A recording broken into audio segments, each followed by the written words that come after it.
ആണ്. ചുരുക്കി പറഞ്ഞാൽ എങ്ങനെ ഏച്ചു വെച്ചാലും യോജിക്കാത്ത ഒരു സിദ്ധാന്തമാണ് മെരിയോളജി എന്നാണ് ഞാൻ മനസ്സിലാക്കുന്നത്.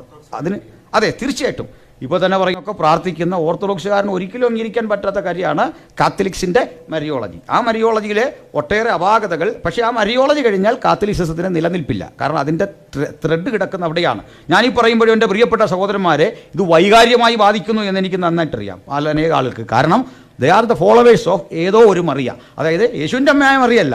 അതാണ് കാരണം. അവർ കണ്ടുപോയ ശീലിച്ചുപോയ ഒരു ശില്പത്തിൻ്റെ പിന്നാലെ അനുഗമിക്കുക. ഇത് ആരുടേതെന്ന് പോലും അറിയാതെ വണങ്ങുക. ഞാൻ എൻ്റെ ഒരു വൈകാരികമായൊരു കാര്യം കൂടി ഓർമ്മപ്പെടുത്തട്ടെ. ഞാൻ എൻ്റെ പിതാവിൻ്റെ മരണം ചെറുപ്പത്തിലേ സംഭവിച്ചു. എൻ്റെ ചെറുപ്പത്തിൽ അദ്ദേഹം മരിച്ചു. 45 വയസ്സുള്ളൂ അദ്ദേഹത്തിന് അന്ന് പ്രായം. അദ്ദേഹം മരിച്ചു. ഞാൻ അദ്ദേഹത്തെ കണ്ടിട്ടില്ല. അപ്പോൾ അദ്ദേഹത്തോടുള്ള എൻ്റെ സ്നേഹം നിമിത്തം അപ്പൻ എനിക്കൊരു വികാരം തന്നെയാണ്. അതിന് പകരം ആരോ വരച്ചു വെച്ച 4-ാം നൂറ്റാണ്ടിൽ ഒരു പടം കണ്ടിട്ടത് അപ്പനാണെന്ന് വിശ്വസിക്കേണ്ടി വരുന്നതിനേക്കാൾ എനിക്കിഷ്ടം എൻ്റെ വികാരങ്ങളെ താലോലിച്ചു പോകാനാണ് എനിക്ക് കൂടുതൽ ഇഷ്ടം. ആരോ വരച്ച